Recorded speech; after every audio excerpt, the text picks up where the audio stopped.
お待ちかね。史上最大のバトルイベント、フュージョンフレンジーの始まりだ。今回も当番組では命知らずな挑戦者たちの活躍ぶりを余すことなく放送していくぞ。 There are no American commercials for Fuzion Frenzy. I don't know what he's playing, but I want to play it. Yep. It's not what you think.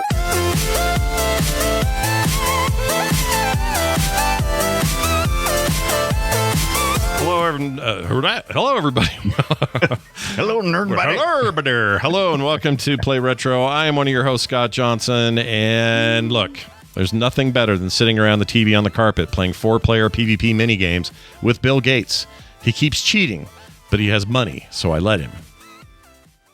Yeah, you got to. He's got money. And I'm your other host, Brian Dunaway, and I am about to smack the Zack if he don't stop jamming me into the wall and stealing my orbs of frenzy. Gonna fusion his ass to the 4-player floor with my 6-foot, 7-foot, 9-foot cord. Daylight come and me wanna play some more. Fuzion Frenzy. Yep, we're gonna talk about Fuzion Frenzy. Yeah. How long was your Xbox controller cord? 9 foot? I'm trying to remember. How long did they make those cords? They were breakaway, weren't they?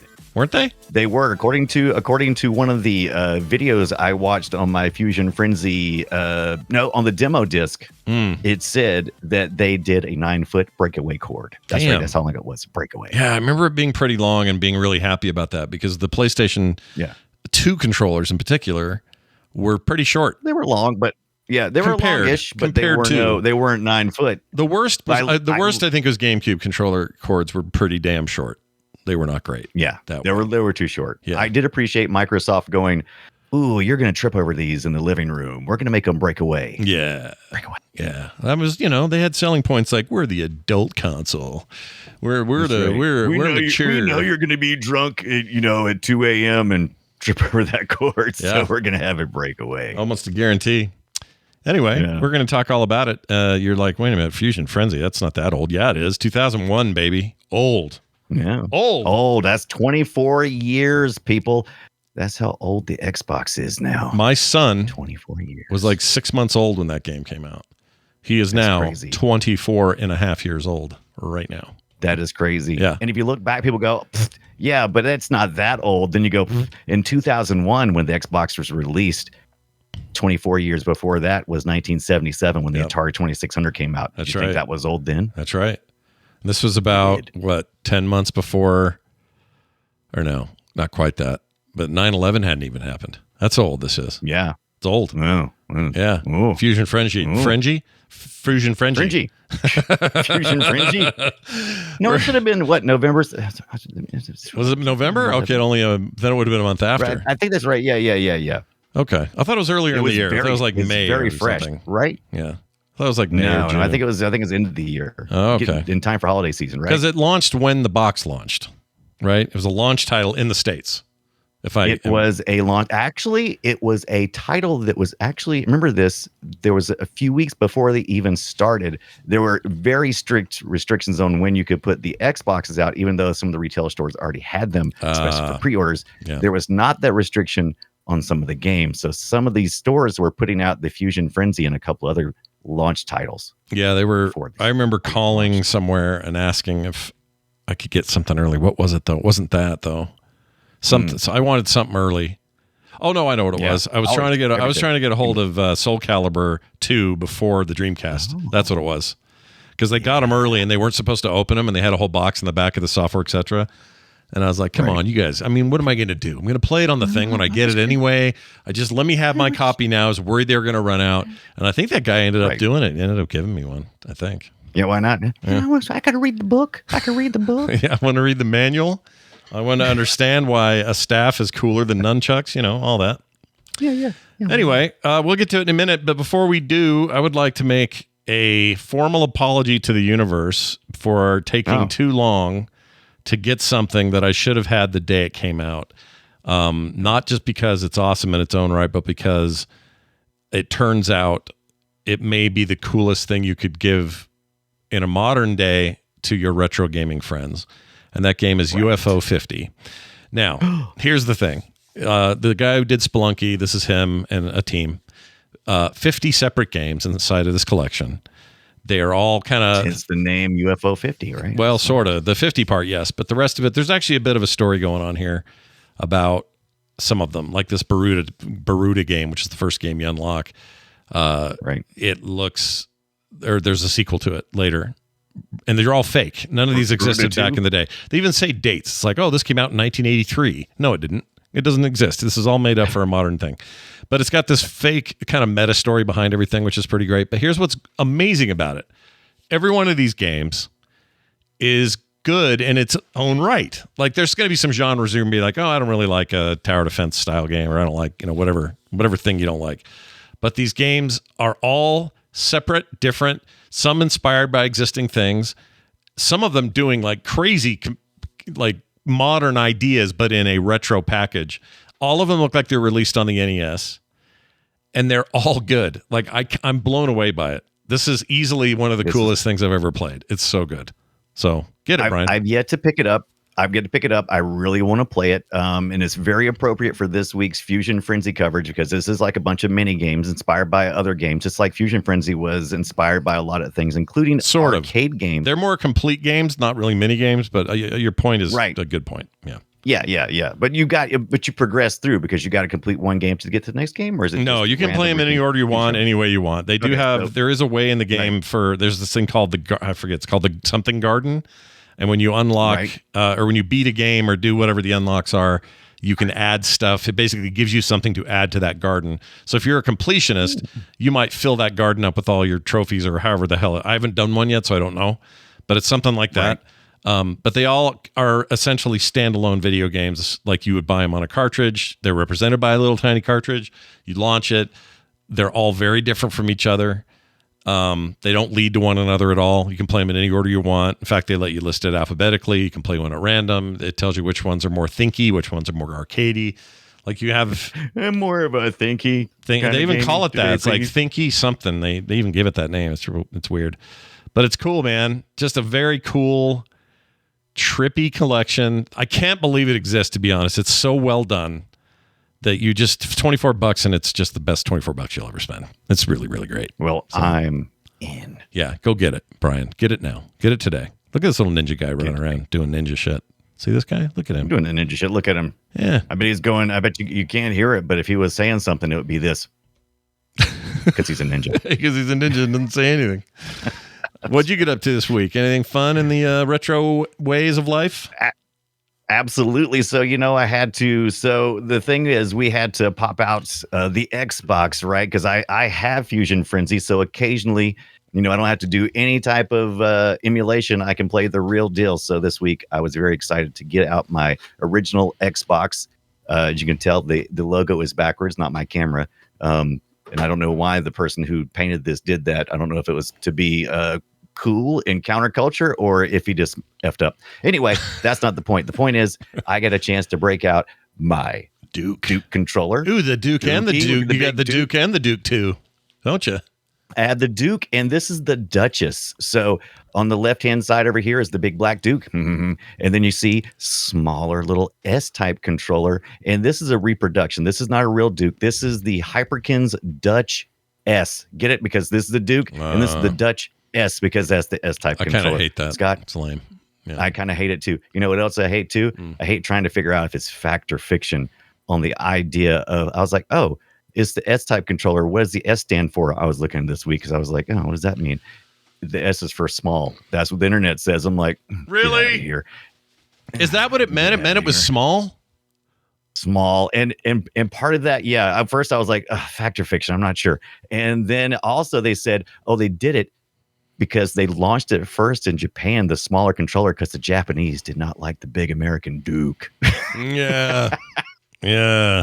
And I was like, I remember personally going, because I had kids. My kids were all small, so they were like 5 and under. And so when I would hand them the controller to play Fuzion Frenzy or something, it was like, nope, this is too big for them. So I ended up going out and getting smaller controllers. But I have big hands. I like the Duke, but the S-type feels comfortable, like it, and it's more closer to what size we have now for most controllers. But I just didn't know how I felt about whether or not the truth, fact or fiction, did the Japanese push for a smaller controller because they didn't like our big American hands. I think they probably did. They didn't. It never seemed too big to me because I have big hands. I have long fingers and stuff. American. So it was okay with me. There's not really, actually, there isn't really a controller I could point to and say it's way too small, except maybe the NES controller never quite fit my big hands. Oh yeah, it's like a big Donkey Kong with that thing, man. Yeah. Oh. But the Duke, the Duke felt okay.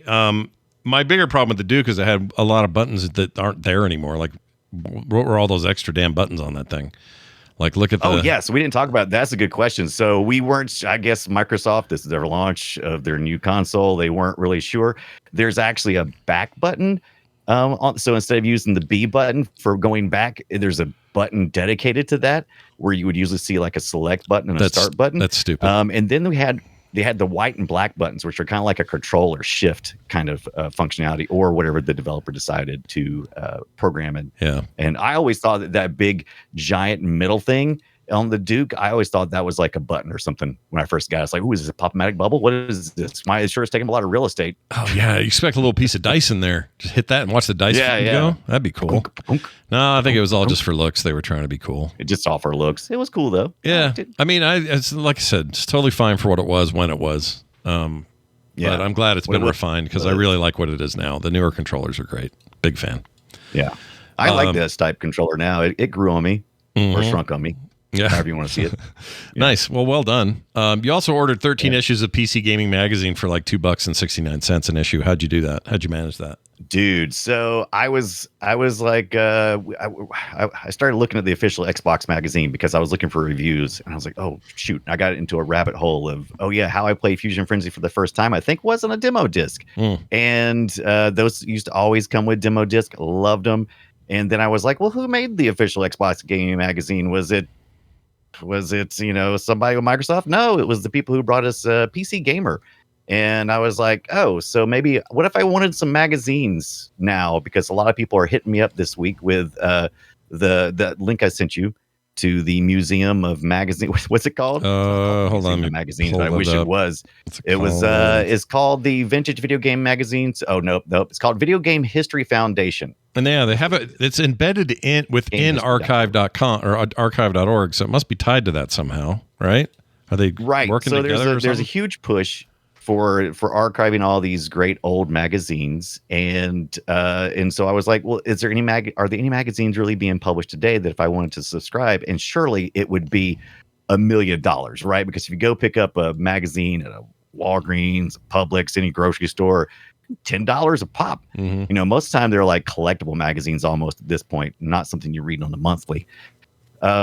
But yeah, like I went, they have this for subscription for 13 issues, PC Gaming Magazine for $2.69 an issue, and it's on the way. I think I'll get my first magazine in March.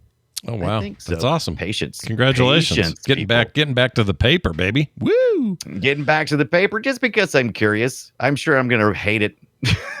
I'm sure I'm gonna read it and like, I don't care about none of this modern crap. What is it? Get out of here! Yeah, get the F out. I'm looking at I'm looking at this magazine, the first issue of Xbox, official Xbox magazine, and it was a pretty good magazine, dude. It was all right. It was a pretty good magazine, especially because I guess that's kind of what I'm worried about getting this new magazine. I'm going to see a bunch of stuff that I don't know, and it doesn't feel familiar. But looking back at the official Xbox magazine, everything looks familiar. I'm like, oh, I remember that. I remember that too. Oh, cool. Sick. Yeah, let me read what they thought.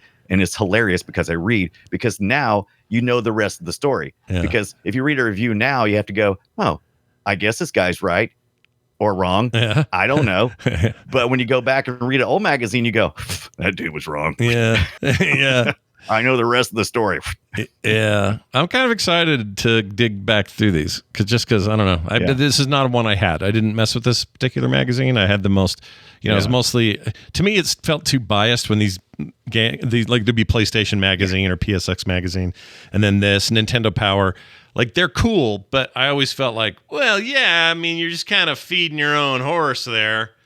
Like, you're not going to give a 2. You're not going to give a 2 to Fuzion Frenzy out of 10. No, I mean, you're going to be honest. Yeah, you're going to lean toward like what benefits Xbox. It's official. At least that was my thinking. I don't know how independent they actually were, but as a result, I mostly read Next Generation or EGM or GamePro and that kind of stuff.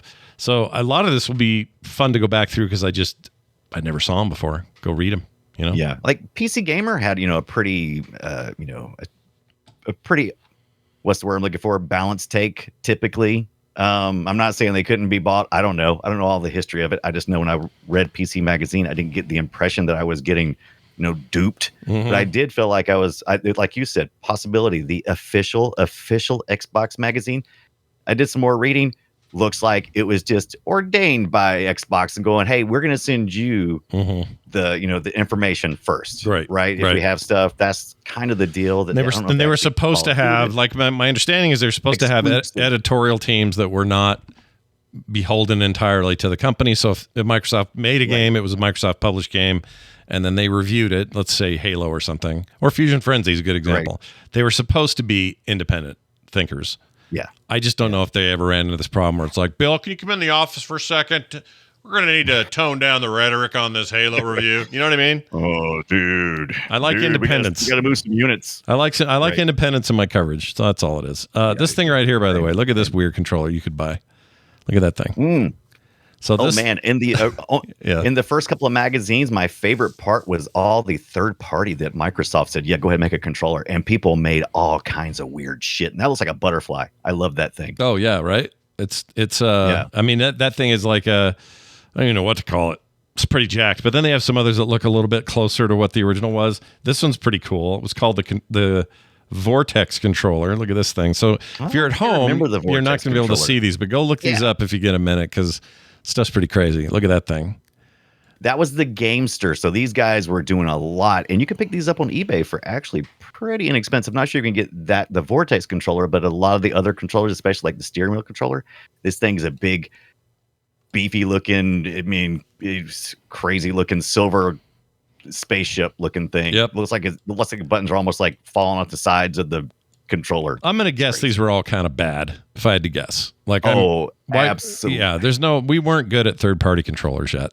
We are now. Microsoft didn't get no demo items of this and approve them or not. Yeah. You know what I mean? Yeah. I think they just took their word for it. Yeah, because we had lots of shit controllers back in the day. It's the reason why me and you get so excited about controllers, because even the cheapest of controllers now seem to work exceptionally well. Mm-hmm. Yeah, even you can buy like a $12 controller on Amazon and it will be a reasonably good controller. It's not going to be a piece of garbage. Back in the day, though, oh man, third party. Man, and also maybe that we were really rough on controllers back in the day. I probably if I do get a $12 controller off Amazon today, it's just one of the 30 that I have, so it doesn't get a lot of use. Yeah. So maybe if I abused it more, maybe I'd be mad. But yeah, if you got a Mad Catz controller as opposed to an official controller, because you're like, well, I want to play Fuzion Frenzy, but I can't afford 4 Dukes. Who could afford 4 Dukes? No. So you get some smaller Mad Catz for 3 and 4 player. But then you had the kid, your friend that would come over and was like, oh, I have to use this one again. Like you made him use the shitty controller. It's the way it was. Yeah. The dog chewed on this one. It was always the Mad Catz ones because they were such crap. Right. Yeah. This is this is the pecking order here. Here you go, buddy. I also made the mistake. I used to buy a lot of third party, really cheap memory cards. Those were always bad. Oh, yes, it's such a bad idea. I had this conversation all the time, except now it's SD cards. People are like, oh, I'm just gonna get an SD card. Can I just get no? Don't just get any SD card. Do you value what you're putting on it? Yeah, because if you do, especially if you're buying an Ambernick, cool. Don't use the one that comes in there. Don't do it.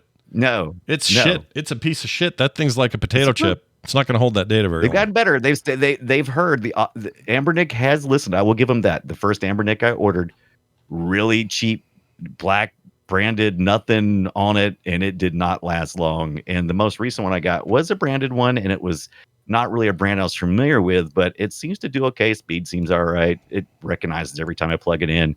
I still don't trust it, but still, it's definitely better than the. What do you think of this guy? So it says there's this ad that says check out our lineup, and it's an ad for peripherals. You got all these like, look at these guys, they're all like criminals, but they're holding different peripherals. See.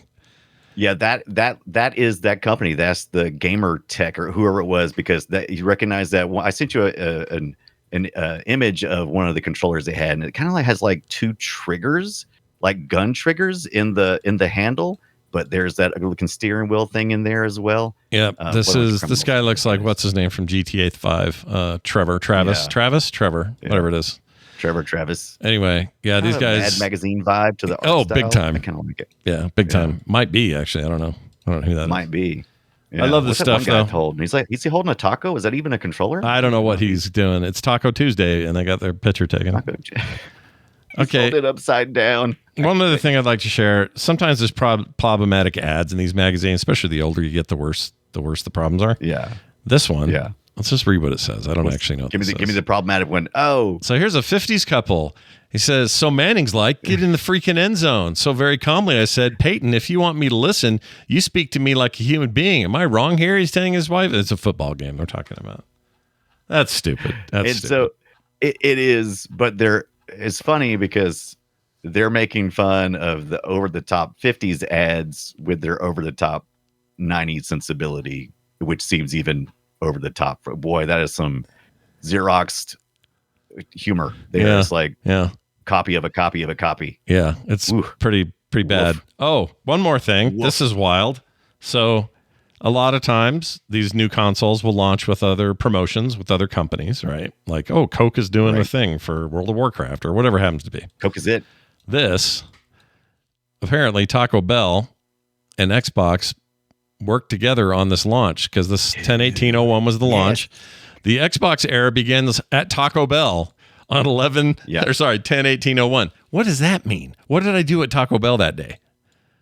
Like, I know what I did. What'd you do? So Taco Bell. I fell in love with Taco Bell during the Xbox days because they tied in very closely together. And we all knew that the Xbox was going to be hard to get. It wasn't necessarily a question of did you have the money to buy it. It was going to be scarcity. And Taco Bell was giving away thousands of these Xboxes. And whole consoles, not just like games. Yeah, whole consoles. Oh, I didn't know that. Yeah, they were giving away the whole console. And you had a scratch ticket.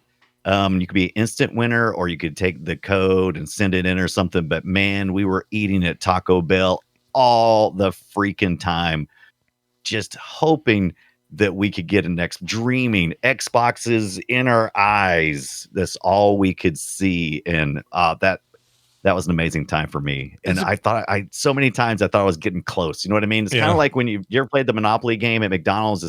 It's one of those feelings. It's like, oh, it's just out of reach. Oh, I got 2 of the 3 pieces. I'm definitely going to win. I never did that. Is that a thing you do? You can still do? People do the Monopoly McDonald's? There's always contests going on. That things are out of reach of, those people who are eating at McDonald's or Taco Bell. These are things that are out of their reach, right? Yeah. And that promise of being able to maybe have a better life. Yeah. And man, that Taco Bell campaign was huge for me. Yeah. I was so excited. As I remember it vaguely, but I don't remember it being so tied in. That's just crazy. Oh, dude, yeah. They were constant ads. You couldn't turn the TV on without having that stupid Taco Bell commercial of whether on the steps or something, and there's a kid, and he's gonna win for sure. I just know it. I can feel it. Yeah. I'm gonna win. I just know it. I just know it. I won a laptop one time, and I about crapped my pants. Never happened again. Really? Yeah. When did that? At a Taco Bell? Not at a Taco Bell. I was trying to think of I'm like, I've never won anything. I was feeling bad for myself there inside my mind. Yeah. With the little dialogue. I've never won anything. Why don't I ever win anything? I was like, wait a minute, you won a laptop. Oh, sweet. Dude, that's awesome. Yeah, just a random drawing. Yeah, at a convention, they had a random drawing, and I'm like, I'm never lucky. I was that time, baby. Yeah, you did good. I was that time. Did you know that, one final note on this, that Electronics Boutique had a big blowout sale on these when they first came out? Look at this. Yeah. Extreme Xbox gaming. Look at that X, man. They were like, you know what? We're keeping the 90s real, baby. Oh, man. NFL Fever 2002. This Xbox system just changed. I mean, it was exciting. Dude. It changed it. Modern gaming really ushered in for me at that point. And sometimes I think that's the reason why I kind of avoid going, let's not do any Xbox stuff because it feels not retro, because it's kind of was that first step forward into what we consider modern gaming. It set the tone for what was coming. Yeah. For sure. Yeah. Right? Like from them and Sony and everybody, they were all about to shift in some pretty high gear. Yeah. I mean, when I think of racing games, I think of the racing games I played on the Xbox. I don't think of pole position. Yeah. You know what I mean? Yeah, because it's so far apart. And I was playing Project Gotham Racing, and I was like, I mean, other than the graphics sucking, it's kind of all there. The car is kind of stiff. Yeah. But I mean, it's getting there. All right, definitely getting there. They did reviews. I jumped ahead to see if this magazine did reviews, and sure enough, they do. It looks like they go out of their way to say how open-minded they are and how they're not gonna. Yeah, they have a whole thing in here about how they're going to remain independent with their reviews and everything. And I'm trying to see if I can find a review. Oh, they don't even have them yet because this is the first issue. There's nothing to review, but they were just like laying out the rules. Here's what we can expect from us moving forward, how we're going to review things and whatnot. Now, are you reading issue 0, the preview edition, or are you reading the actual number 1? This is a great question. I don't know. This says, let's see. Let's look at the top of this thing. I Ultimate think the Guide very to first Xbox, one had. Is this it right here? Is this the preview issue? Oh yeah, special preview issue right there. Says right. Okay, so that's issue 0. Okay, right. Yeah. So this had a bunch of hands on, but no actual reviews yet. So yeah. They had in the first one they had Fuzion Frenzy review, which was very short, very brief, but kind of summed up what we most think about the game. Mm-hmm. 7 something out of 10. Good, a good experience with the mini games. The single player not great, but what everybody pretty much thought. They were pretty much spot on. I thought it was a fair review. How about that? Yeah, that's fair. Well, anyway, there you go. A nice deep look at magazine culture and Xbox stuff, and that's a good thing because today we're talking about Fuzion Frenzy, and that starts now. Yeah. Shall we play a game? We shall indeed. Let's talk about Frenzy a little bit. And this is what it would sound like if you turned it on and played it.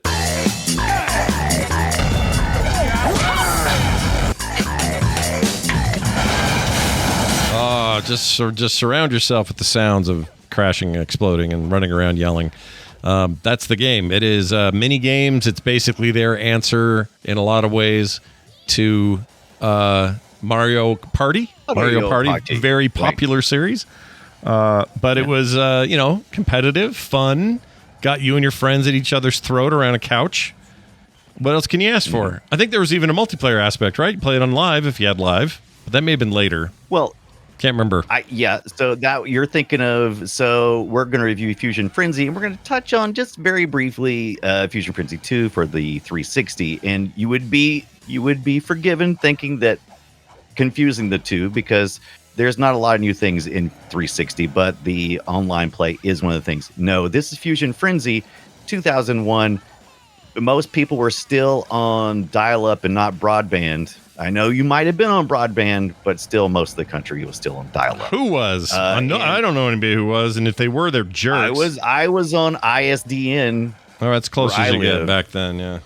Right, that was 250. That was bonded 56Ks. So, and I was, leading the charge. So we hadn't gotten there yet in a lot of areas. We were getting there quick, very quick. Between now and the 360, most of us ended up getting on broadband. But right away, no online play, just local 4-player co-op on your couch for Fuzion Frenzy. That's right. Yep. Bill Gates famously said it was his favorite game. He loved it. It's all he would talk about in interviews, multiple interviews. People would say, what's your favorite game on Xbox after a successful launch? And he would not shut up about Fuzion Frenzy. To him, that was the end-all, be-all Xbox experience. And I remember that being pounded down my throat at the time. Yeah. Which makes sense because a lot of these are nods, mini games that are nods to arcade games. It's very arcadey.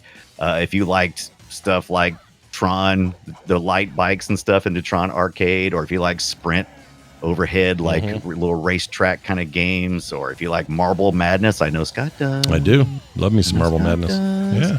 So a lot of these mini games took inspiration for that, but we're using, modern graphics and a little more jacked up music. And you're playing right now on screen my favorite one of all the mini games. It's the one we played the most of in my house. It is called Jetstream, and you got four characters, and they're all in like this water mill. That's kind of like this water's just going down like a waterfall, and you're floating up. You got to get close to the front and avoid falling objects, or you may fall back on the back of the waterfall, or one of the opponents could push you off, which is the best part. That's the best part when you can actually knock somebody That's off. the best part of all these. You can really screw with each other. Yeah. Which That's is the what idea. this game is all about. Yeah, there's a whole bunch of mini games that I like quite a bit in the collection. It's hard for me to pick a favorite. I think that is one of my favorites, though. Some of them just end up being like, grab all the stuff and throw them in the hole, and then you can steal them from the other guy and take his and throw it in their hole. And like there's a variation of that game type very often. They made a lot of that. Yeah. And it works. It's like I don't know what to compare it to other than we've said Mario Kart, but more modernly you might say Overcooked 1 and 2 are in this vein a little bit. Yeah. Although that's a cooperative experience, and this is competitive, obviously, but. In terms of like the intensity and the anger you feel in your heart for your neighbor, it's all part of the game, right? That's what you want out of a game like this. The biggest joy of this game is the screw your opponent, which is why Jackbox games are usually a lot of fun, right? Because they literally when they started, it was like you could screw an opponent over. It's fun to win, but it's more fun to make the other person lose. And so lots of that happens in this game. You're collecting orbs in some of these levels. Do they call them stages? I think they call them stages if you're playing like through a campaign, but basically mini games. You're trying to get to the Fuzion Frenzy part, which is you collect orbs along the way, and you eventually get to gamble those in the final Fuzion Frenzy.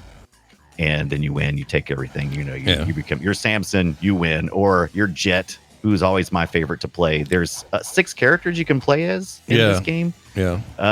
And I've always kind of favored something like Jet because I like Jet Set Radio. Obviously, Jet is inspired by the dance moves and the music and the attitude, which a lot of these guys are, from kind of Jet Set Radio Future. Yeah, and the whole thing is kind of a riff on like Running Man style. Like it's a future sport, and we're all at each other's throats for the big win. And this is how we're going to enjoy the future. This is like modern gladiatorial combat, and they really lean into that part of it. Whereas Mario Party's more like help Mario kick the Goombas into the river, and it's not quite the same vibe. But this is more like, this is the dark future. We're all going to kill each other out here, kind of thing. In interviews I read, you like Running Man's a good comparison. Smash TV also inspired by Running Man. This is supposed to appeal. Blitz Games was given a directive by not much other than make a good game and make it something that will compete with the Mario Party, but also make it something that's going to fit in our demographic, which is going to be, a little older and is going to be, maybe drunk, eating some Taco Bell, right? We know our audience. Yep. They're up late. We want something that will have those guys screaming and yelling. And if you could make something that Bill Gates loves, even better. It's the college kids that were high school kids when they played their PlayStation 1. They have graduated onto the next level. So here you go, fellas. I mean, that does feel like who they were marketing to, for sure. Yeah, absolutely. So you got zones you play in. Yeah. And each of the zones has kind of a theme. There's the Coliseum where you get to play in the rolling balls. Do you remember Gladiator? Yeah. Remember that? You mean TV the movie? series, Oh, Gladiator? the TV series. Yeah. No. American Gladiator, series. right? American Gladiator. Yeah, that's right. American Gladiator. Specifically, it was actually more. There was more than just American Gladiator. There's also a UK version. I think it was just called Gladiator. Oh, but anyway, American Gladiator had those. And so you have these rollerball kind of things, very Running Man as well. And you just roll around. And it's one of my other favorite mini games is Sumo, which is where you have the steel balls and you guide your character to knock others out of a ring that slowly starts falling away until you're all on like a little bitty tiny circle and somebody's going to die. Right? It's It's going to happen, man. You're going to win if you knock your opponent off. Or what usually happened to me is I would make a really strong push to go knock somebody out, and they would sidestep, and I would pull a Bugs Bunny or Elmer Fudd, and I roll off the edge and just son of a. Yeah, I'm trying to find. Get him out. I also like that one. I'm trying to find the video. I can't find it. There's a lot of stuff like that, though. There's like bumper car shit, and variations on the theme are happening constantly for sure. Yeah, bumper cars. Ones I never played was they got rhythm games built in here too. I think that's the one you're looking at now. Yep. You get to design your own rhythms, kind of like a game of horse with rhythm. You go if you're the first player up. Let's say you're Samson or whoever, and you lay out button mashing, and whatever you did, then the other people now have to do, and then it goes to the next character, and they get to define the patterns, and you keep going through until somebody wins. And you get so many orbs, but you get to scratch it out. Yep. I think they thought that this was going to be a long running series, well past the 360 in the second game, but it stopped after that. That was the end. Yeah, Which is kind of a bummer. These games kind of changed a little bit over time, and we still have, Blitz Games wasn't too terribly long for this world after this. Blitz Games had done a lot of. Did you remember Glover? Mm-hmm. You remember that weird little Glover game? And they did Chicken Run. They did a lot of mainstream stuff too that didn't do as well, like American Idol. They had an iCarly game. What's the iCarly game about, by the way? Like, I know the show. But what do you do in an iCarly game? It's just like Fuzion Frenzy, except you get to drive around iCarly. No, I'm just kidding. Fantastic. There are mini games again. So I don't think Blitz Games ever took themselves too serious. They were really good at getting good properties and were able to manage well. And so they didn't have a really deep game. But if you ever watched iCarly, they kind of like have segments in that. And so they would gamify like the different segments and things of iCarly in the game. I watched a little video, like cutscene type stuff. I've never played it. Like cutscenes. What's that now? Are they like cutscenes, like from the show? No, I don't think there was. Was there cutscene? Was there some videos in there? Now I'm trying to figure out. Like, if you're gonna do a thing about confusing. Yeah. Now I'm confusing the real show, because the show is like that. The show has got cutscenes of videos when they're doing the show. Now I'm confusing that in the game. If I remember right, the show is like a kids sitcom on Nickelodeon, right? That's the idea. Yeah, absolutely. Yeah, iCarly's my kids watched the crap out of that stuff, man. And what's her name was what's her face from the thing Jack Black made, the Jack. Oh, is that School of Rock? She's the girl from that, right? The Carly girl, I think that's her. Ooh, so now it's been so long since I've seen School of Rock that I'm not sure. Pretty sure that's her. I could be wrong. Jeanette McCurdy has been doing a lot of stuff recently, talking about how shit all that the life of Nickelodeon kids was, and oh my gosh. But Miranda Cosgrove was the that's her. Was iCarly or Carly Shay. Yeah, she was also in that. Yeah, thing. But that show was didn't they bring it back too or something? Didn't they do something recently too? Oh my gosh, I probably know way more than I need to about iCarly. I would agree. I don't know a thing about it. Let's see. Anyway, I want to look it up. iCarly reunion. Here we go. Reboot. I think they brought a whole new series, didn't they? All right. In 2021, they had a new series called iCarly: The Reunion. Okay. There's a new reboot back in 2021 to 2023. That's the one. Yeah. It's called the iCarly Reunion. It had how many episodes? And let's see, all episodes. The one I'm seeing is like 3 seasons of a reboot. Yep, that's it. Yeah. It's called iCarly: The Reunion. And it's a whole series. Okay. Yeah, I'm looking at it right here. 3 seasons total. Missed it. 2021 till I guess last year or year before. Right. Yeah, she's older now. Plus. She's like college age. Man, time is makes sense. Viacom thing. What does time even mean? How does it work?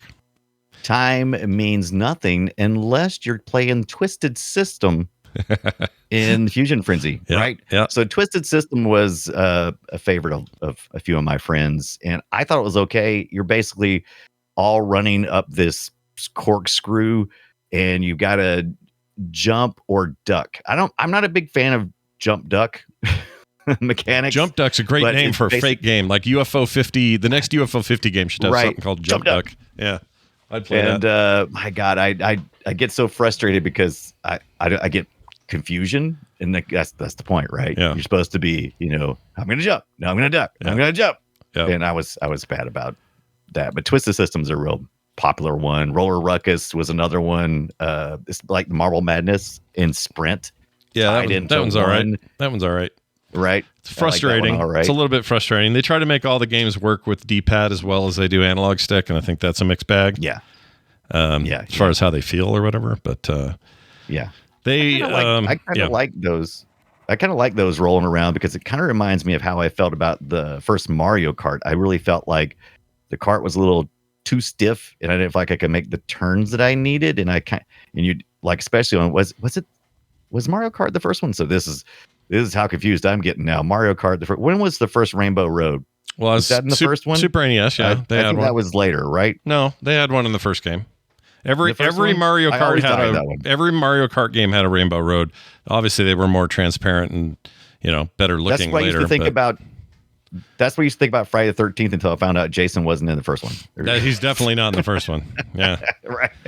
Except the very end when he pops up. yeah. Spoiler. No, Mario's original track list. Let's see, SNES Mario Kart tracks. Pretty sure Rainbow Road was in there. Now you're making me question it. If you're hearing the clickety clacks, you need to go back a couple episodes when Scott talks about his new keyboard. Oh, I love now my we keyboard. got a whole new thing, and I love it. I It's freaking love this so thing. sexy sounded. All right, here you go. Mushroom Cup. Wait, okay, here we go.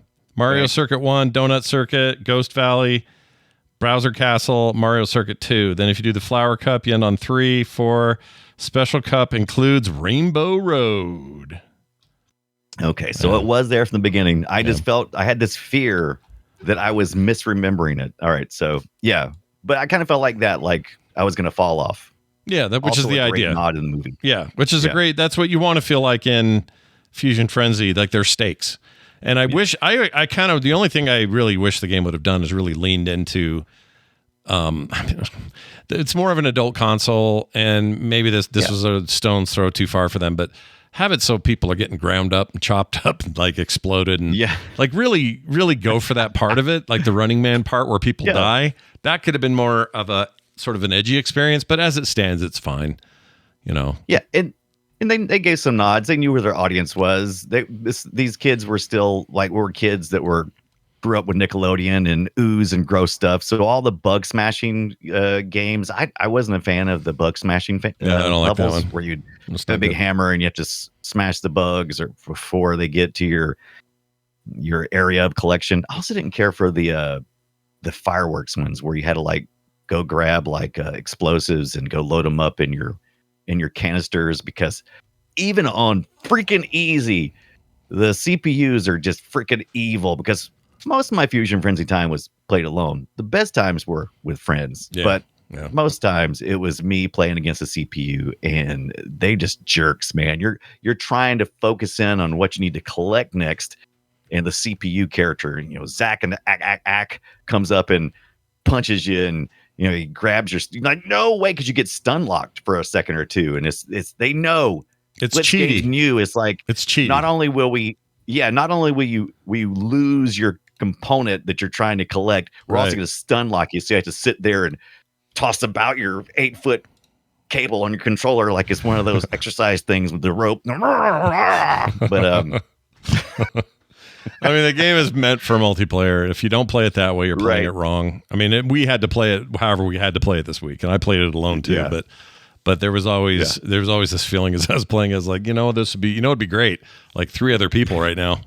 That'd be awesome. three other people that weren't CPU dicks. Yeah, they would weren't be just great if dicks. they Like could- a lot of games do this. Right. They're dicks in a lot of multiplayer couch, Right. PvP games. It's just sometimes I appreciate a game that's better at making that AI not so blatantly one-sided or rubber bandy or whatever. Like Mario Kart, definitely guilty of this. N64's Mario Kart. Yeah. I hate that game. does People are like, why? doesn't It's so it feel- good. And I'm like, no. Those dudes come out of nowhere right behind you. Suddenly they're in second place and real close all of a sudden at the end of the race. How does that work? Yeah. It is a game mechanic, but doesn't it? But It is, and I hate the rubber banding, but also, is it not the most glorious feeling when you rubber band to the front? When you're almost there, you're like, oh shoot, I'm like in second or third place. And if I could just not make any more mistakes, yeah. And then suddenly if it you're feels like to the front. it just doesn't feel that way. And when it feels artificial, I don't like it when I win either. It feels artificial. It's fake. Like let me win on based on skill, not like some false sense that I somehow got ahead. I hate that feeling. I'm a give me a last second. Oh my God, especially when it comes to racing games. Not a lot of other games are that way for me, but when it comes to racing games, man, because you basically know in your mind, okay, I can make 3 mistakes on this track, and so you're counting every time you make a mistake. Shoot, oh crap, okay, I got 2 more mistakes I can make, and then I love it in the Mario Kart when I can just find my way to the front, and it's also kind of a skill as well, because it was nothing more fun than playing against somebody like at basketball, like NBA Jam or something, that didn't understand the concept of rubber banding. And so, they feel like they're destroying you. And then you're like, keep going on, because suddenly I'm hitting all 3-pointers because of rubber banding. Here I come. Yeah. Sink. Oh, and it's so good to just rip that win away. Hate it. Just rip that win right out of their hands. You and I are so opposite on this. I don't want any computer assistance. I'm either good at it or I'm not. You know what I mean? Right. So if I'm winning, especially in a multiplayer environment, if it's by single player, fine. I live with whatever I live with. In that game, NBA Jam in the arcade, it's designed to just keep pulling quarters out of your pocket like a freaking robot hand. Like its job is to say, oh, you think you're good, are you? Look how fast I can make you lose at the last second, even though you're playing with Jordan and some of the best players in the game. Well, I guess you won't know unless you put another quarter in, see how much further you can go. Like that was the business model. And when they do that stuff at home, when I've spent $50 on your game and you're still being cheap like that, double bird right up the butt. Forget it. Yep. Look at that. Rubber banding. Where'd you get that? You just have that handy? You just have that around? Yeah. Just have that handy. I keep this by the side of my desk so that if I need to wake up, let's wake up. What do you I'm kidding. Do you keep it around anything? You got like a I don't know, bunch of pens or something? Yeah. Okay. No. Actually, I just saw it in my peripheral. I was like, oh, weird. I'm talking rubber bands, and there's rubber bands. So I was like, okay, it's props. Sometimes stuff works. Ow, sometimes stuff just works. Are you all right? Jeez. Yeah, that hurt. It will hurt. That will hurt. But yeah. Oh, you want to hear something dumb real quick? I'm going to tell you the dumbest thing. This is totally unrelated to anything. Yesterday, I'm at home alone. My wife's out of town right now. My daughter just left for another trip, and so I'm here by myself till Sunday. And that really shouldn't happen. Like, I'm not good on my own. So, or in some ways I am, but in a lot of ways I'm terrible on my own. So I have this can of beans upstairs that I opened up and used the other day to make food. Wait. Yeah. I like how you said used. So you used this can of beans. I used this can of beans. Did you use it in a recipe, or did you use it? Okay. I used it to dump half of it out, microwave that, and eat it. That's what I did. Right. Now, that's not using, that's consuming. That's consuming. Now, I had some left, and I thought last night, what I'm going to do, just for a little quick, whatever, little snack here, I'm going to take these crackers I got over here. I'm going to take this can of beans, which is cold. It's just like baked beans. It's cold. Wow, this is a very European meal. Go ahead. Sort of. Except they would put it on toast and warm it up and everything, and I was doing way worse. So anyway, I got this cold thing of beans just in the can, and I got a cracker, and I decide, well, I could dump it out and, do a plate or something. But instead, I'm like, no, I'll just take this cracker, and I'll just get into this can and, like, grind a little out and eat that a little bit. I was like, you know what? That was pretty good. I'm going to do 2 more of these, and I eat more crackers covered in beans. And now look what I've done. Yeah. I don't know if you can see them, but I got cuts all over myself from this can. Oh, my God. And I didn't know I did it until I did it. You are one burning can away from being a homeless person, Scott. I feel so stupid. There's always, when my wife leaves town, always something dumb happens, and this is this times. I'm trying to not do anything stupid. I'm surprised you haven't showed up on an episode with your hand stuck in a can. Just can't get it out. Yeah. That would fit. Help. That would fit. Yeah. And you know what's dumb is that it didn't even bug me until later. I went to a little party for my grandson's birthday. He just turned 6. Right. So I went over there, and they're like, is your hand okay? And I'm like, why? And I look down, I got like blood on stuff, and I'm like, oh, this burns. What's going on? And I couldn't remember doing it. So I was like, Yeah. What did I do? And then it hit me. Oh, yeah, you've been rubbing your hand inside of a can hole. You dumbass. So I got to also ask, how'd you open the can? Did you use a can opener or do you have... I did. Or did you like...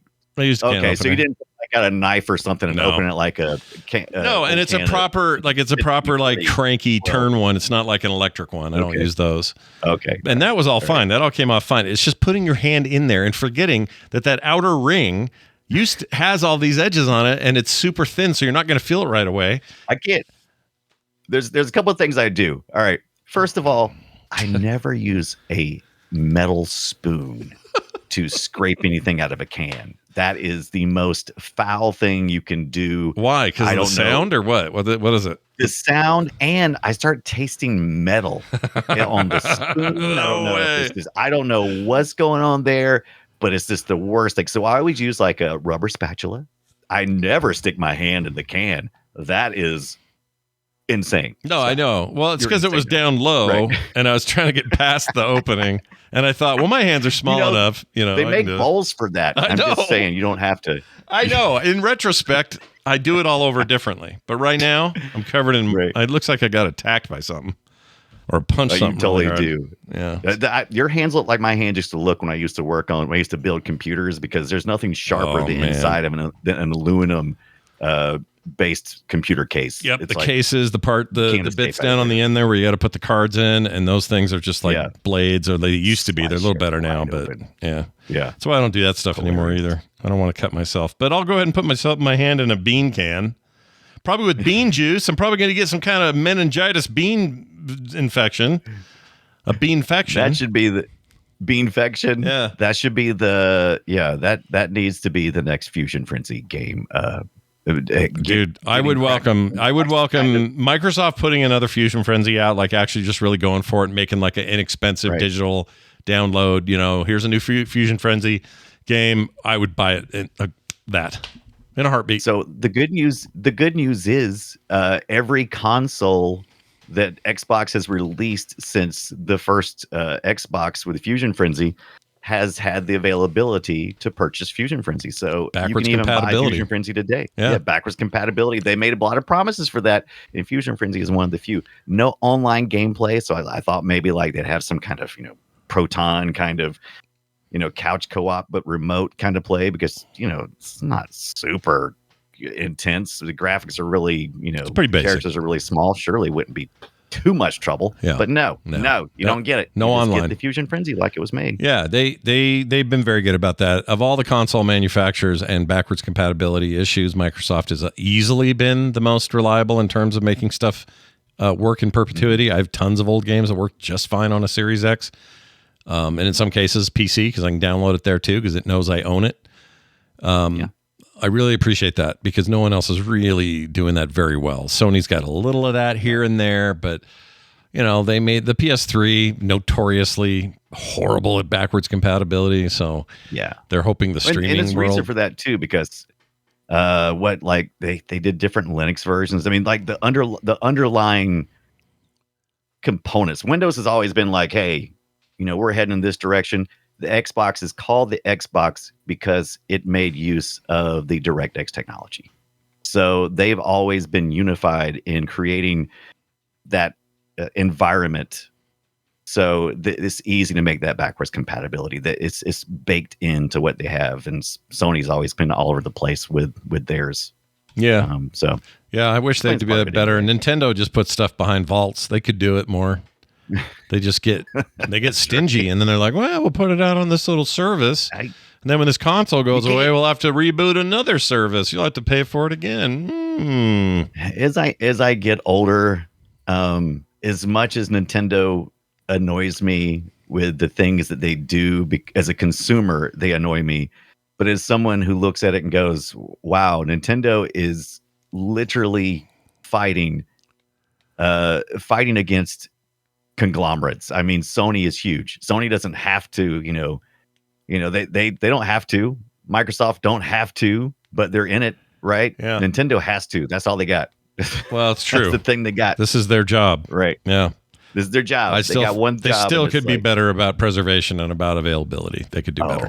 Well, they're really good about preservation, putting it away so you can't touch it. Yeah, so you can't. That's not what I mean. I mean, like, make it available. Right. Like, give me a way to pay a reasonable expected price to play your games in perpetuity. Right. Either have those games because I already own them, or make it easy for me to access them. Switch to Switch 2 looks like they're going to do a better job of that, but they are historically terrible at this. They're terrible at it. I was thinking about this. I was thinking about that this week as well. The time frame. The Switch 1 came out in 2017. That makes it correct. 8 years old. 8-year time frame. Yep. The Xbox One or the Xbox original to the 360 was like 4 years. Yeah, almost 5. Almost twice. Came out. I think 2000. Yeah. 360 came out in 2005, 2001 for the Xbox. Yeah. They both came out early 05 of that year. Early 05 for the 360. So early 05. Okay, so so wow, even shorter than I thought. So look at that. Yeah, that was a quick little run, and the 360 of course had a really great run, and then things get real weird after that. Real weird. Yeah, then it gets funky. And they're even weirder today. It was announced today they're going to put Forza 5 on the Switch 2. Think of that. Forza 5 Horizon. That is. And for somebody in the chat was saying, "Oh, I wish they'd still make those Gotham racing games." That's the same team. The Forza games came out of the Gotham games, so they still sort of are. I'm telling you, it is really obvious too when you go back and play it. I was playing Project Gotham Racing, and I was jamming out to some click click boom, some saliva, click click, and boom, click click boom, bada radio. And so I was, man, everything's there. Everything's there. Project Gotham Racing. People have been begging us to cover this one for Play Retro. The Project Gotham. Yeah, Racing. the Wraith is right. Also, just to clarify, in case someone didn't know this, but PS5 is also getting Forza 5 Horizon. In fact, that one's confirmed. The Nintendo one is all but confirmed that they're getting it for the Switch 2 and possibly more Microsoft stuff. Microsoft's making a major play to put their shit everywhere. They don't care so much about the box. They care about their systems or their games. They care about their IPs and they care about their services, that being Game Pass and related things like that. So I think this is the new battleground. And I think if Sony and Nintendo are at least asking themselves how they want to compete in that battleground and also make their stuff available everywhere, they're making a mistake because this is the new fight.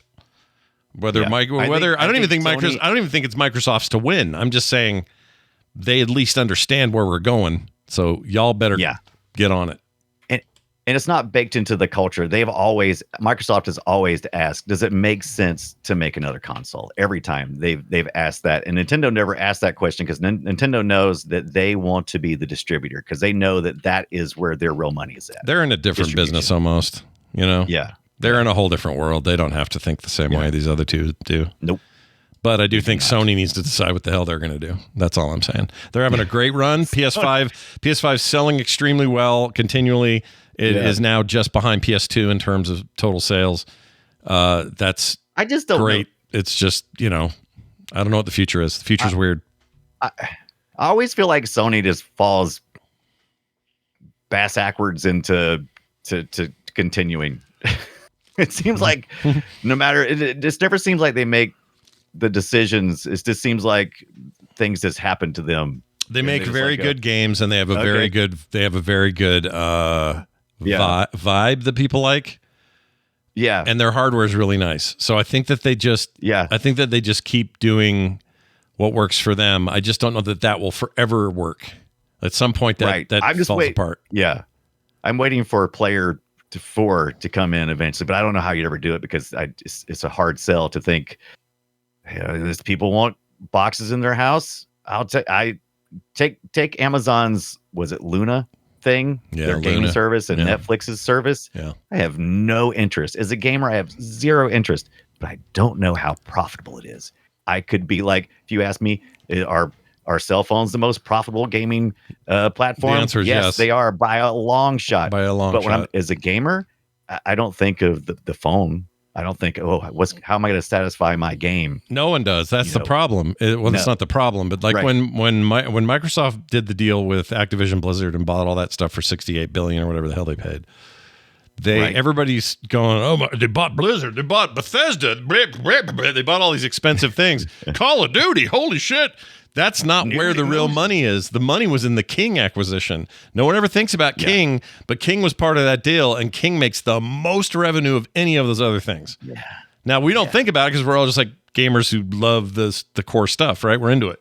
Yeah. But the minute mobile stepped in, it was kind of the end of things in a weird way. I mean, I'm not saying that the ultimate destination, there's still a reason, like prestige video games existing kind of still needs to be a thing so that mobile can be what it is on the back of it. Right. And then be just ungodly profitable at the same time. It will do that, but it needs this other front-facing, like, big deal stuff, AAA, big console wars, PC development. Like, it needs that to exist, but it's the thing making all the big, huge profit. It's kind of out of control. It's insane. It's insane. But we're here to cover it. Why I just retreat. That's why I retreat to the Xbox original. That's right. And then while you're at it, you may have picked up a subscription to the official Xbox magazine, which we talked about a little bit in pre-show and now. This launched in 2001 alongside the Xbox, and it was the official magazine for the device. I've already expressed my concerns about editorial when it comes to reviews and things like that, but it was a great way to kind of see what was coming. They had better access to information about games that weren't ready yet than you would get from like third-party stuff. They had demo discs, and they were full of all kinds of stuff. It's the first time I played, I think, Halo Combat Evolved, the first game. Right. I think I played a level or something in that is where I first saw it. Convinced me before I go buy this unknown property called Halo. Yeah. And they did. Demo disc, same thing. I was like, oh, yes. Splinter Cell, Jet Set Radio Future. I also remember that being a little sad because that was like the acknowledgement that Sega was kind of done. You know? It's like, that's a Sega Xbox sequel. No. It was so bittersweet seeing Sega leave, but it was so heart-filling that we knew that Sega was going to continue on through a lot of, mostly Microsoft in the beginning. Doing great now. Then, they're doing fine. Sega's a very healthy publisher. They do all kinds of stuff, and they're about to. We don't know what this is or when we're going to see it, but they're about to do something because they have pulled all their stuff from everywhere.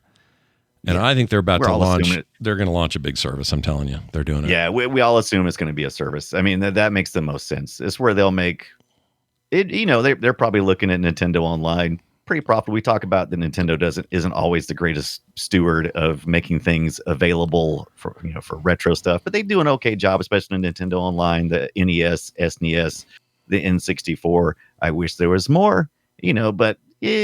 But I'm pretty excited about maybe Sega offering that. But I kind of feel like it did when CBS first launched with their streaming service. I was like, well, I'm going to watch 100 episodes of Star Trek, and now look at Paramount Plus. Paramount Plus did all right. Yeah. Killing it. It's Viacom. One of my favorites. All those things. Yeah, one of my favorites as well. You may as well call it the Taylor Sheridan Network, though. It's all his shows now. Which I like him a lot, by the way. I just finished Landman, loved it. Yeah. I loved the other one with all the ladies, the army ladies. What's that called? The Army Lioness. Lioness. Awesome series. Yellowstone, all that stuff. I'm fine with all that. But you're right. That's a good example of that. I just think that if Sega's smart, they're going to make this affordable and accessible everywhere. Will it change their relationship with Nintendo? Because right now on Nintendo Online service, if you're paying for the higher tier, you get Genesis games on there. Are they going to pull those? Yeah. I don't know. I'm curious how they're going to do that because Sega has made a pretty good deal about making collections available, like the Dreamcast collection that's on Steam, which I don't think they've pulled. But a bunch of independent games in India. No, they pulled all that shit. They're done. Individual games, they pulled that one too. All of they it. had a bunch of individual games. I like playing a lot of those on the iPhone. So I'm curious how they're going to come up with this service where maybe they have an app for the phone and maybe have, I don't know how they get a little slice of the pie from Xbox or. Well, it's easy on PC. How they do it on Xbox and PlayStation should be easy too. They just have a front end and you get in there and you get like Sonic and something else for free. You're like, oh, okay, I got Golden Axe and Sonic. Ooh, the rest of these that's $2, that's $3. Or is it going to be like a subscription where I pay, I don't know, $15 a month and get everything? I'm comfortable with the Nintendo $4.99 model, and which is like $9.99 if you want the N64 titles and get the music online, like the music thing too. I wouldn't mind seeing Sega eventually get there with their music library as well. I really enjoyed the Nintendo Online music app.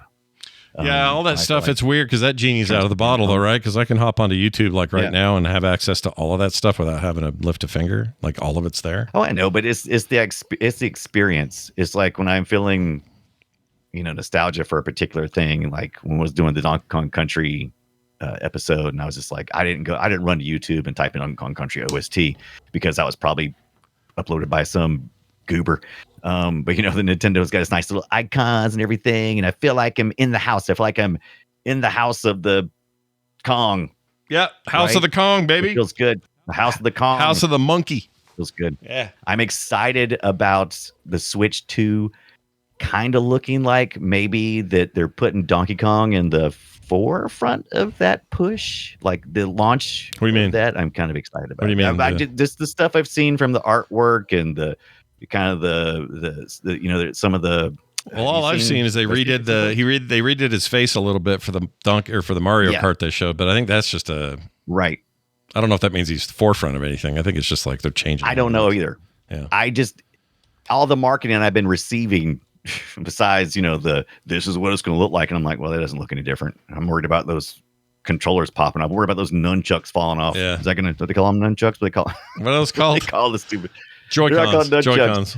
Joy-Cons. They're worried about the Joy-Cons falling off. I'm like, you thought drift was bad. Wait till you drop your whole Switch because the whatever. I really need that to be a powerful magnet on both sides. If that's not rare earth magnet powerful, then it's a screw up because I'm gonna go and the thing's gonna just flop off because I pulled the magnets out.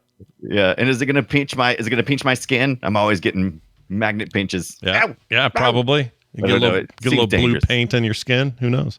Yeah, and it's probably designed so well, and they've probably researched the shit out of it. And it is probably perfect, and it's probably going to be satisfying. And it's probably going to make some kind of cool noise, like whenever you did the Switch, whenever you go shunk, shunk, and the screen flashes, and that's a really cool feeling. I'm sure Nintendo's got it figured out. Whatever they're doing, it'll be fine. It's been 8 years. They figured it out. I'm more curious about forwards compatibility, which right now looks pretty good, but they did say that there are some that won't, and I don't know what those are yet. So there's a lot of question about that. But yeah, Switch 2 coming this year sometime. Switch 2 coming this year, and I think, like I said, I'm just excited about Donkey Kong, even if it's this incidental marketing. I'm excited about revisiting Donkey Kong. Well, all I've seen is him in the cart, but all the characters are in their carts, so I don't know where you're seeing these. Is it different? It's in my feed. No, just like constantly people showing the difference of it, and the original creator talking about it, and people just bringing up Donkey Kong and that might just be history about it. The internet and your algorithm is all I'm saying. Just probably, probably just chatter. Because here's what I think. I think they took a look at the movie design of that thing and said, we're going to bring him closer to that. I think that's all it is. Yeah, I could be wrong, but the way his eyes are, and he's on that cart. If you zoom up to it, he just looks like he looks like the movie one to me. Yeah, which is fine. Excited. That doesn't bother me. They change it all the time. Mario always looks a little different the next time they use him. Like that's right. Super Mario Brothers Wonder. This Fuzion Frenzy could have used some Donkey Kong, right? Hell yeah. Oh my gosh, more Donkey Kong in your Fuzion Frenzy. Fuzion Frenzy. Fusion with a Z. Fusion. Or you know what? Have Rare make the next one. They still own them. Ooh, I'd pay that. I'd play that. Pay that. I still love Rare. I still got love for Rare. Nothing wrong with any of these things. Briefly though, if you did want to play the Fuzion Frenzy 2, it came out in 2007 on the 360. It did not get quite as much fanfare as the first game, which probably explains why they haven't made more of these up to this stage. But I thought it was all right. It's a fun game. It's a good time. It's fine. Yeah. It didn't later on, but there were so many options by this point. It just seemed like, it's fine. Kind of missed the window of the perfect window for this sort of thing was probably missed. Yeah, I mean, it wasn't a launch title either. It was like a couple years after the 360 was out there, and kind of, to me, it didn't light up the radar for me. My algorithm back in 2007 wasn't doing anything. It was no Fuzion Frenzy in my magazines or anything. Mm-hmm. Yeah. But anyway, you're still going to be saying a logarithm, aren't you? Yeah, that's all. It will. I've learned to just kind of not hear it. Good. So when you say it, I just part of my body goes, "No, you mean an algorithm," and then you'll do it, and then I'll just say, "No, I'm just going to let them have it. I'm going to let them have that one." Sometimes I accidentally say it correctly, and I'm like, "Oh shoot, that doesn't fit my brand." It's not going to bug Scott when I hear it. Well, anyway, go check that out. That's also available via the 360 if you have the disc or whatever. And they are backwards compatible in both cases. You can play it on the modern piece of hardware if you already own it. Games like it, I mean, I would say things like Mario Kart, Kart kind of works, but Mario Party, all of those are very similar to this. What's the one where the Fall Down guy or Fall Guys? That's it. Fall Guys. Fall Guys. Yep. That's very reminiscent of it. Like it's a little different, obviously, because everyone's racing to the end of something all the time, but there's lots of weird little mini games running on a floor that disappears below you as you step on it. Last man standing. And screwing your opponent. Yeah. Is one of the important factors. Yeah. And there's also like a billion like Roblox mini games like this. And it's a different world now. There's one from a few years back called iDarb. And it's a competitive couch multiplayer. How do you spell that? iDarb? I-D-A-R-B? I-D-A-R-B. I don't know what that is. iDarb. I draw a red box, I think is what it stands for. I draw a red box? Yeah, you like that? iDarb. Oh, here we go. Xbox Pixely One had it? Game. Yeah. Made a pretty big splash. So I'm looking at it when here. It first came out. I mean, Duck Game. Remember Duck Game? Yeah. Like those games are similar. I think probably Tower, or no, what was it called? Something Tower. Ah, shit. Guntastic is another one. There's a bunch of these. Defense. No. Towerfall. That's it. Towerfall. Towerfall. That's it. Yeah. Towerfall. A lot of these things like this. They exist in huge numbers now. And, you can argue Fuzion Frenzy, early example of it. Early example. I would not say it's kind of one of those branches of the tree that didn't really grow anything new afterwards. Yeah. It's just one of those. Yeah. It was good though. I loved it. Yep. Important stuff. Bill Gates, one of the world's leading billionaires, thinks it's pretty awesome. So, give him, I guess, credit where he's due. All right, let's play a game of our own making. Destroy it. It is time for us to play Guess My Game. It's a game where we take audio from an old game, we play it for each other, and try to stump each other as to what we might believe it to be. Brian, I'm going to start with mine, and I'm going to give you a year and a platform, and you're going to decide which one of these it is once you hear the audio. It is the PC, the personal computer, okay? Oh. And the year was 1993. 1993. Okay. It's a Unix system because that was Jurassic Park year. It's the Unix system. All right, here's your audio. So 93, I was rocking a 386. Is that right? 93, yeah. 386, 486 era. Yeah. Yeah. I don't think I upgraded till Quake. I think I was still... No, I had a 486 before Quake. Quake was Pentium. Yeah. I don't know what I did. I know that I went... Here's what I know. I went from Wolfenstein on my 386, and I upgraded to a 486 because Doom wouldn't run on the 386. And then I upgraded the 486 to a Pentium because Quake wouldn't run on a 486. That was really it. Id Software, stop making me spend money. Oh my gosh. At the time, it was so bad. I was like, do you want 4 megs of memory? Yeah. How much is that? Yes, please. That's another $3,000 or some shit. Dude, RAM was so stupid. All right, here it is. Here's my audio. Try to figure it out.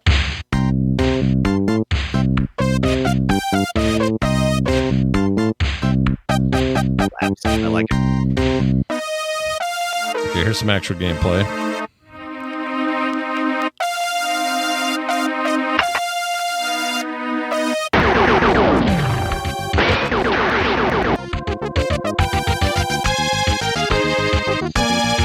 All right. Oh, here's some more. A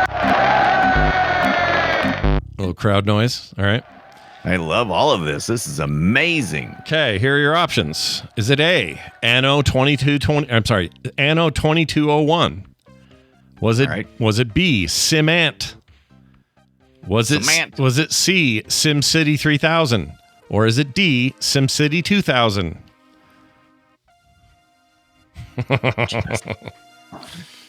Yeah. Jeebus. Yeah.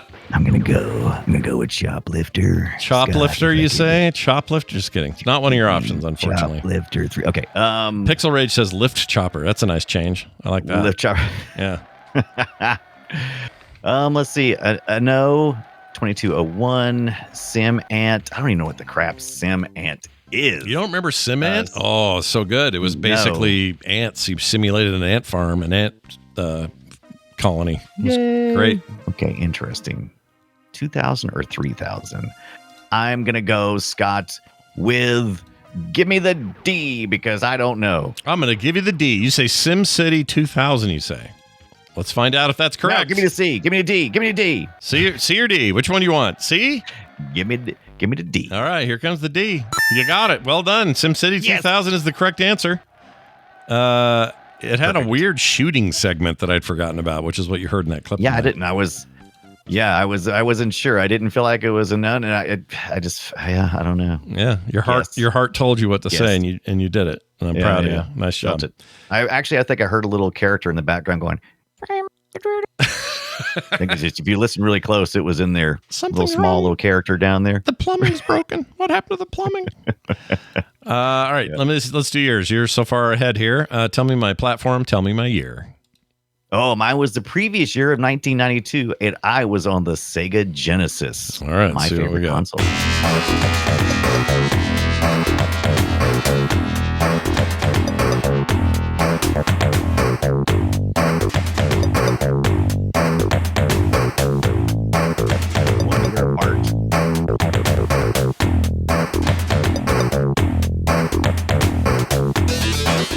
Man, that sounds like a Genesis on fire, isn't it? It does. I mean, Get my FM synthesis on, please. All right, give me my options. I'm not sure on this one. What do we got? I'm going to give you A, Rolling Thunder, 2, B, 3 Ninjas Kickback, C, Alicia Dragoon, or D, Kid Chameleon. All right, Kid Chameleon, Rolling Thunder 2, 3 Ninjas Kickback, or Alicia Dragoon? Alicia Dragoon? Yeah. I don't know what that is. These all came out? They were all real games? Yeah, real games. Sega Genesis. All real Sega Genesis games. Facts. Facts. Right. I played Rolling Thunder 2. I don't think this is it. I would have heard some shooting. I don't think it's 3 Ninjas Kickback, whatever the hell that is. And Kid Chameleon didn't have this music. I'm going to go with C. Alicia Dragoon. I've never heard of it, but I'm getting a vibe. Right. We got to watch 3 Ninjas Kickback for the film sec. That's a movie? Oh, yeah. In games. Yeah. Never heard of it. Never heard of it. Oh, if you were a certain age, you grew up with it. Let's see. Is it C, Alicia Dragoon? Damn it. Sorry, Scott. It is D, Kid Chameleon Illionaire. Shoot. Kid. I played the Kid Chameleons. I don't remember that. Yeah. Kid Chameleon. All right. Was that a sequel to? Because there was a Master System Kid Chameleon, yeah?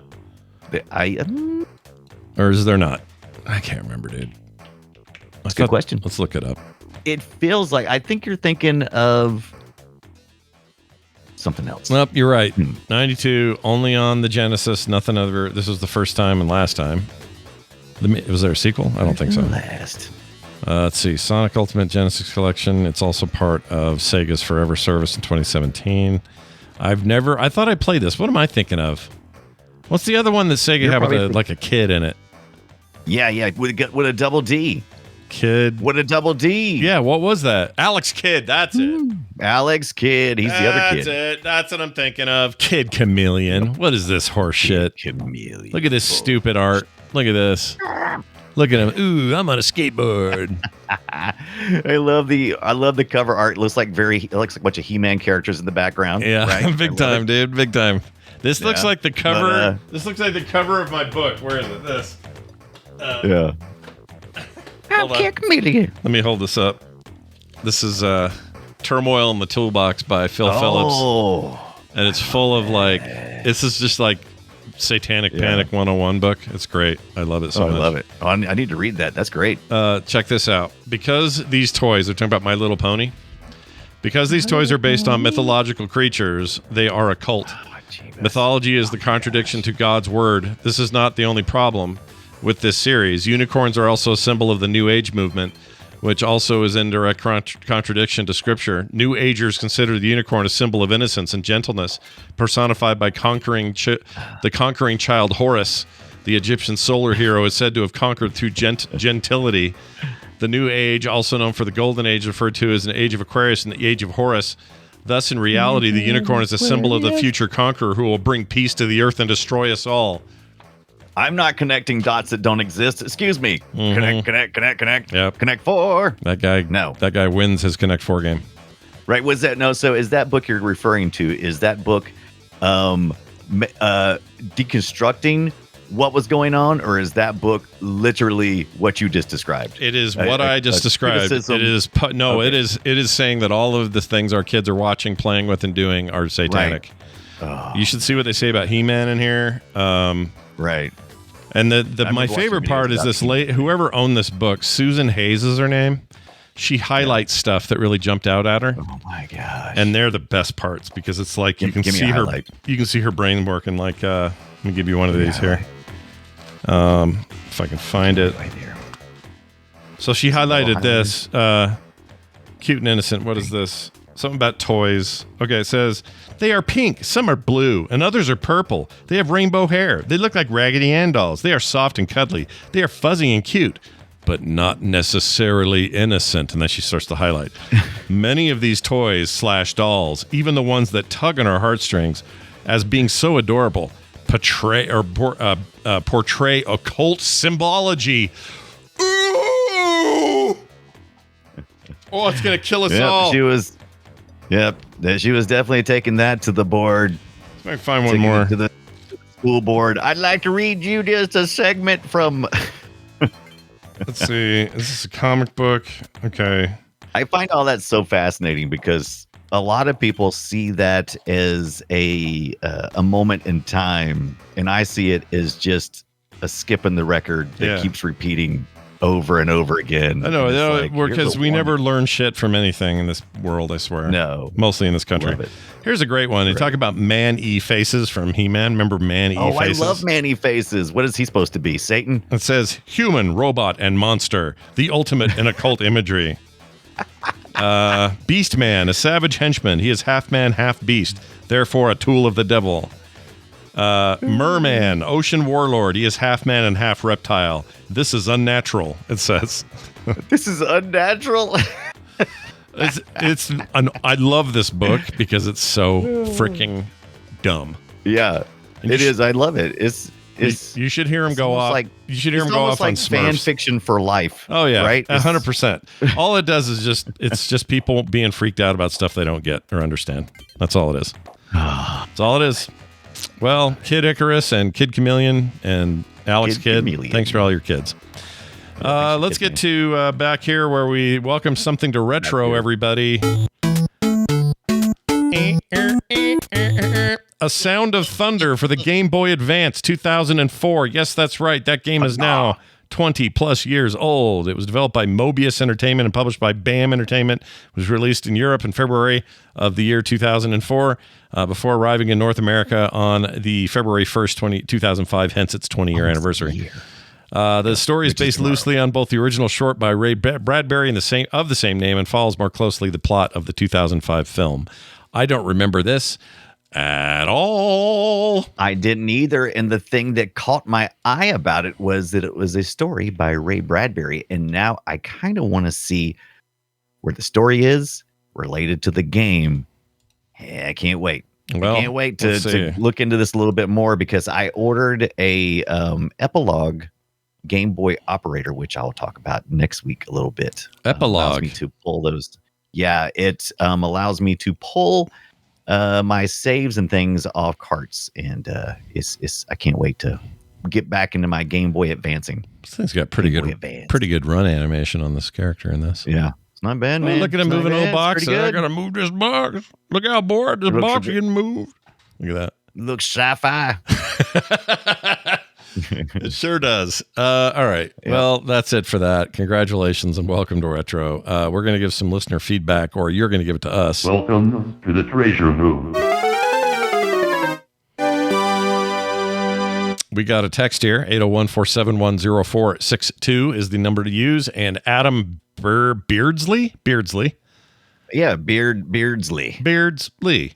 With L-E-E at the end. Anyway, it says, gentlemen, been gorging on my new Ambernick 353V is the model, and playing the lights out of UN Squadron for the Super NES. Would love to get your take on that game at some point, and if it makes sense, if it fits the topic. I've never played, so let's learn more. What is it called? UN Squadron. UN Squadron, and they're playing this on the Game Boy type format, 35 3V with this got the analog sticks, right? Let's see. I believe so. So you're playing that with analog. Oh, yeah. I know what this is. Could be. This is UN Squadron for the SNES. It's okay. So my memory. Okay, here it is. We're showing it to the chat now. It's a side-scrolling shmup, shmup, right? Shmup. But if I remember right, there was a lot of like anime story in between things. I have a memory of this game, but I haven't played it in a long time, so it's probably. I can't say I've ever played this, but I'm all about some shmups. I like shmup. The shmup or shmup? Yeah. It's shmup, right? I say shmup because it's a shoot 'em up. Shoot 'em up. So shmup. If you say shmup, you're. Who knows who says you're saying that? It wrong. Yeah, you're not doing it right. I love that Bluto looking Popeye inspired, because the Japanese artist, manga artist, really liked the old school Popeye. Did they? That was like one of our first things we gave them. Oh, chat says it's based on an anime called Area 88. Yeah. That was a thing. I didn't know that. Yep. Okay, so this is based on a series of people. No, this pilot guy he's great. He's like a little dwarf looking guy. Yeah, I like him. I like him a lot. Ooh, I like how those planes are, doing some Top Gun shit. This looks like fun. I like a good side-scrolling shmup, Shoot 'em up. Shoot 'em, shmup 'em up.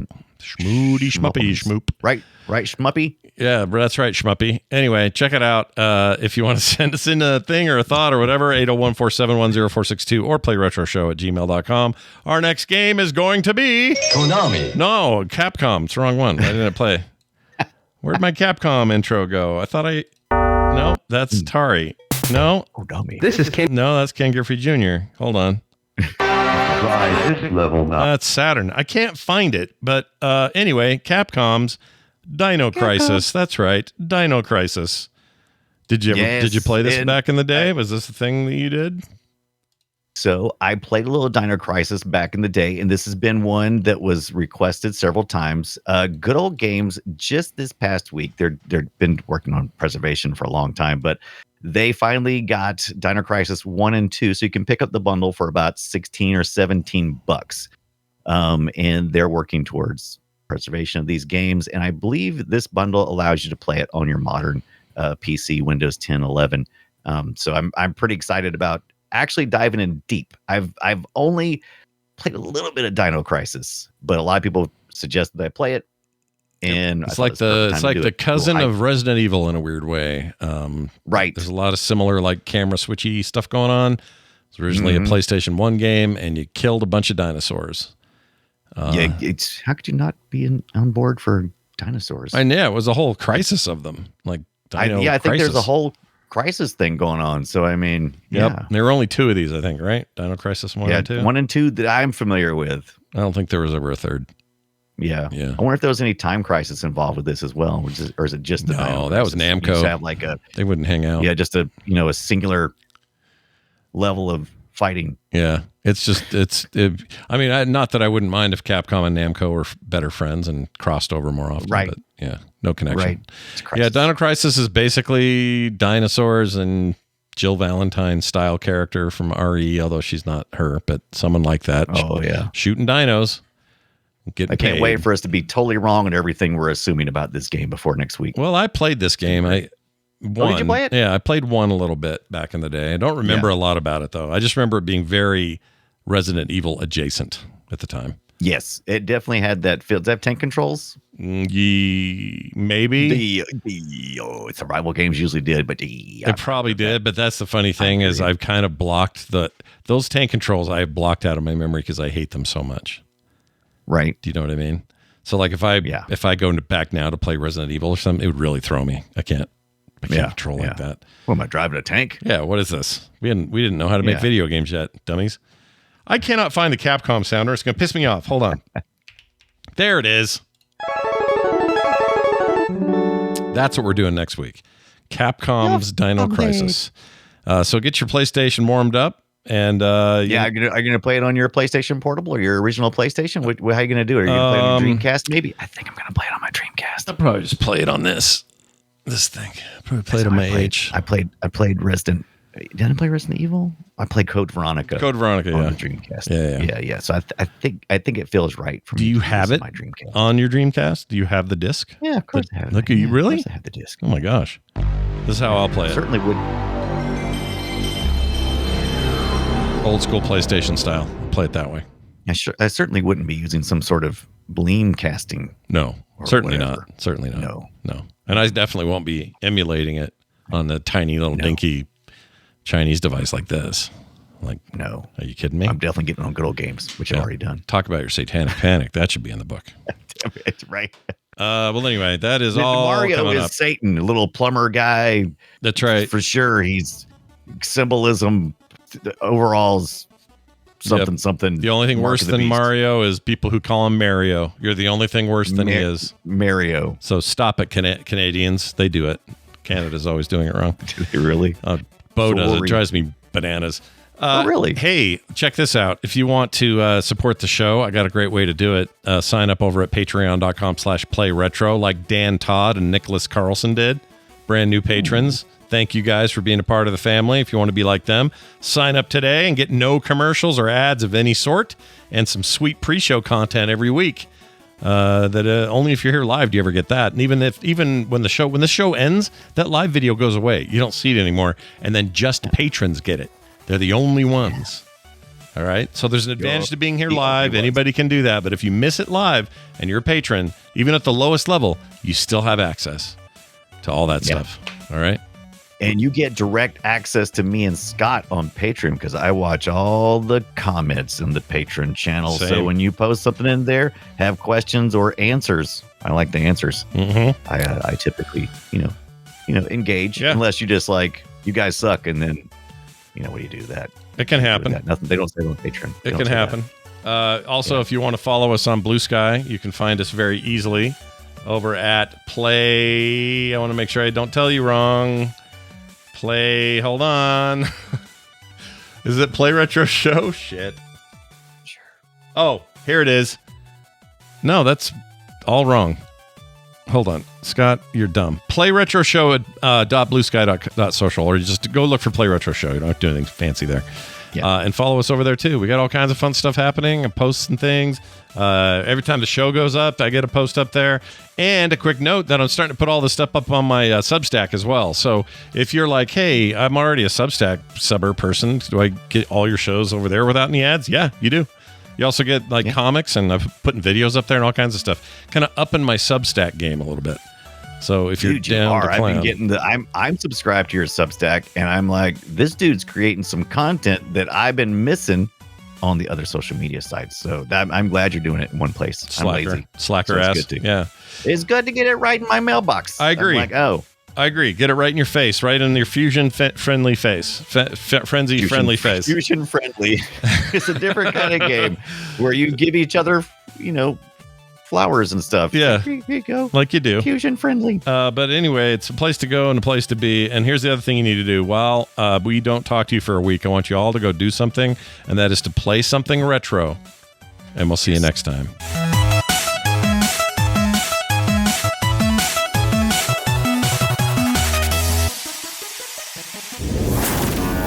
Oh, looks like someone just got their ears caught in the audio cookie jar at frogpants.com.